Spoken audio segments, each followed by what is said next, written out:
Joel Rubin. He's also a Democratic candidate running for Congress in Maryland. It's good to see you, Joel. Let's start where they ended here. An operation like this, hitting facilities in Syria used by Iran's IRGC and groups affiliated with it.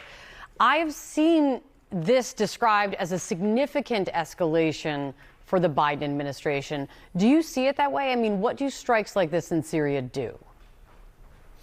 Yeah, Kate, it's great to be with you. There's a reason why we have forces in Syria, and that's to deter the Islamic State from recommitting itself to the fight against our allies in the region and potentially striking us here at home. Now, these forces, though, are exposed, and there has been a detente for a number of years.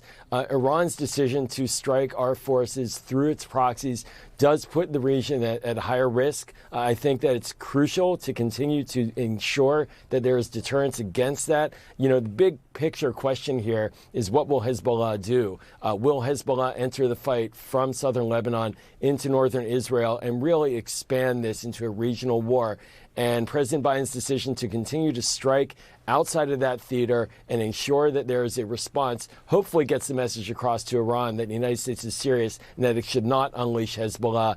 But this is certainly a big concern to see these strikes and to see the number of American soldiers that have been hurt. And now clearly with those killed in action on the other side, we probably will see continued strikes back and forth in Syria and elsewhere.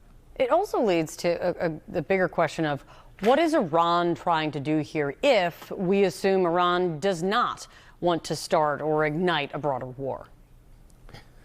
Yeah, you know, Iran and the United States, we were very close just prior to this Hamas invasion of southern Israel to a shift in the relationship and a discussion potentially related to the nuclear program. There had just been a prisoner release of several Americans, and it looked like things were heading in that direction. By Hamas taking this action, though, what we have seen now is from Iran a real circling the wagons on the resistance movement and an argument now that they are allies of the Palestinian rights, interested in supporting Palestinian attacks against Israel.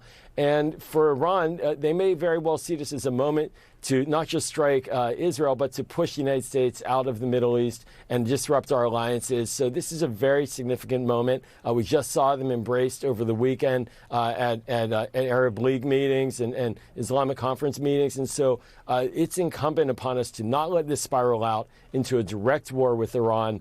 But certainly they see this now as an opportunity to take advantage of, rather than calm things down, to expand and increase the hostility and the fighting in the region.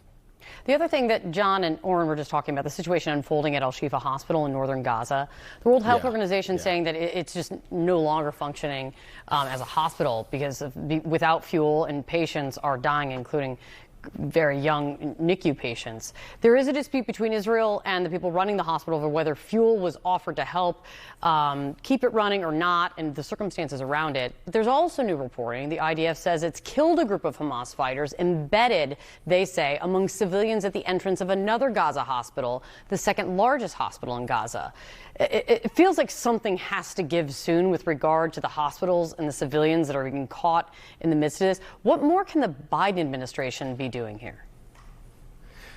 You know, Kate, this is the most emotionally difficult situation related to this war, which is that innocent civilians in harm's way in hospitals are now under fire. Hamas is holding these hospitals hostage.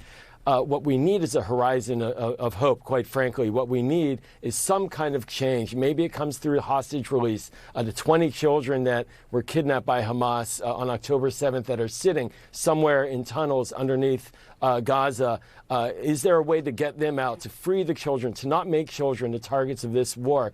The children are the innocents in this. And as we're seeing now with the hospital, as you're describing, they are becoming horribly and regrettably targets if Hamas continues to take attacks, continues to assault from these hospital compounds. And I have no reason to believe that they're not.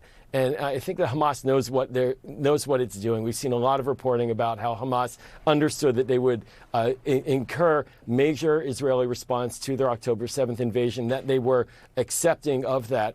We need to try to find a different angle. And for the Biden team, getting these hostages out, working with Qatar, working with Egypt, our allies in the region, to try to give some hope to a potential different path right now is crucial. And I think that would be a great way to start. Yeah, it's good to see you, Joel. Thank you for coming in. Thanks, Kate. Frederica?